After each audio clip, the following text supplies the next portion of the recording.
Ишғал етілген Ақмешжетте Русия хавсызлық хізметлерінің хадимлері янылып Қырым татар фали Фазил Ибрагимовның оғлу Энвернің евіні тінтеді. Адвокат Мамед Мамбетов дегені кебі ишғалжелер бұ бабасының еві олғаныны тұшынды. Тінтувге 30 селялы ве маскалы инсан желп етілді.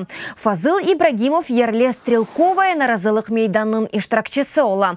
Августа Кремль незаретінде олған Ақмешжет махкемесі 62 яшында файлны полицияға бойсунмағаны себебінден 5 күнге апеске алған еді. Он Ақмешжет жеварындаки яны мескен массивінің құруджылығы бойынша жемат отырымларындан қуважақ әділер. Анда әнді чоқ елдевамында инсанлар яшай, ама евлеріні еқмаға планлаштыралар.